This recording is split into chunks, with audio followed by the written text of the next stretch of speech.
barbaadu qeerroo ani oboo waanan godhun beeka ati qeerroonis waan gootu beekta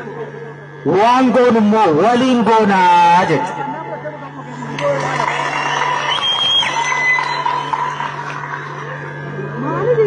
waan goonu immoo yeroo waliin goonu wanti walitti himnu komiinsin irraa qaba jedhee sana hin fitanne tokko si yaame tokko si teessise ati bahii du'i ati mana ooli ati akkas ta'i guyyaa irraa akkas hin ta'ini guyyaa biroo akkas ta'i sana fudhattu burjaaja'uu akkasii nama lubbuu keetiin taphatu ni fudhatta hin fudhattu miti namni tokko ati wareegamuu kee reeffa kee fuudhee miidiyaa irratti maxxansuutiin si hoogganuu hin danda'u hooggansa akkasiis hin jirtu jechuudha. namatti hin sagadin nama laaltees hin deemin waan barbaaddu beeki anaan laaltee miti ka qabsoo irra jirtu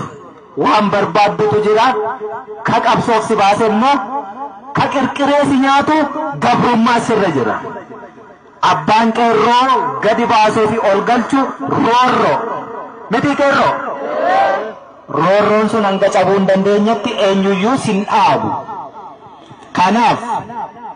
hoggansi keenya kan kallattii nuu kennu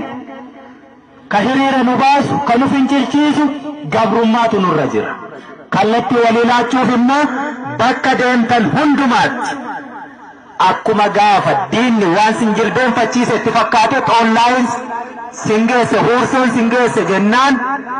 oromummaan iddoo tokkotti walitti sin fide walitti sin dagaagsee bakkoota adda addaa irraa kaa walin beekne bilbila wal jijjiirtanii qabsoof karaa saaqe sana har'as bakka kanatti kumaatamaan argamtaniittu teessoo wal jijjiiraa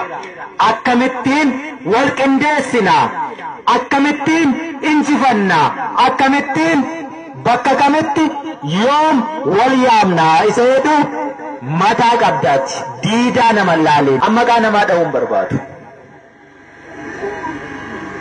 namni hedduun garuu akkasittiin harka keessaniin ibidda qabate abaloon akkasii too jennee amma ka iyyitanii maraattantu jira namichatti maraatiin sirnaaf maraat namni nama qabsoon baabura ka yaabbate hundatu bakka xumuraatti bu'a jechuu miti hedduun karaarraa harca'aa hedduun karaarraa yaabbataa deema namni ati nama kiyya jettee adeemtuu rabbi miti waaqa miti bakka tokko gahee nama ni jijjiirama gaafas immoo qabsoo jibbitamoo akkam goota nama laaltan hin deeminaan hin jedhu kanaaf jechuun hubattanii